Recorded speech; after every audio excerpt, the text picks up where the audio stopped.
Vito, buone sensazioni verrebbe da dire a giudicare da quello che si è visto in campo, tra l'altro tanta gente te la sei trovata di fronte che hai affrontato tante volte, tu dal campo che sensazione hai avuto sul Camarat che ha affrontato la Nis? A queste partite si ci deve dare il giusto peso, non eccessivo ma nemmeno di poco conto. È un test che a noi serve per amalgamarci, serve per soffrire contro una squadra che sarà la candidata insieme ad altre a provare a vincere questo campionato di Serie D.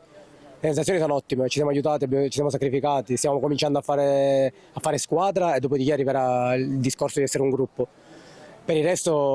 sono sensazioni positive, sono contento, c'è gente che sa giocare a calcio e questo facilita un po' più i più esperti ad entrare subito in sintonia con loro. Il gruppo che hai detto tu giustamente si sta formando molto bene, oggi tra l'altro una notizia, un tuo vecchio compagno di squadra che ritrovi, che è Luca Figarrotta, insomma che squadra sta venendo fuori? La società insieme alla proprietà sta provando a metterci nelle condizioni di potercela giocare con tutti. Noi non ci dobbiamo porre limiti perché il Camarat ha dimostrato anche anni addietro, quando ha fatto l'eccellenza, che con poco è stata competitiva. Adesso non è poco perché per fortuna abbiamo una proprietà che ci fa lavorare bene, che ci fa fare i professionisti, siamo in ritiro da 10 giorni e quindi non ci possiamo far trovare impreparati. Luca è una persona che io stimo, anche se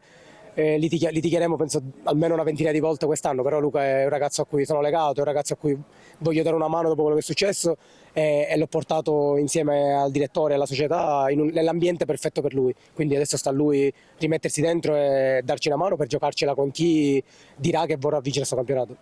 Ci avviciniamo all'inizio della stagione, la società ha fatto un grande lavoro, voi state facendo un buon lavoro in campo, il pubblico non si sta facendo attendere. No, oggi ho visto una rappresentanza dei montanari qui a Caltanissetta. Questo si dà sempre per scontato, ma per scontato non si dà nulla perché è gente che lo fa dopo lavoro, è gente che magari ha lasciato un'ora al lavoro per venire da noi e noi di questo ne siamo grati e io farò di tutto per far passare a questi ragazzi che magari non conoscono l'ambiente Camarat, perché effettivamente non è facile da conoscere, però gli farò conoscere la passione e l'amore che questo paese può darti.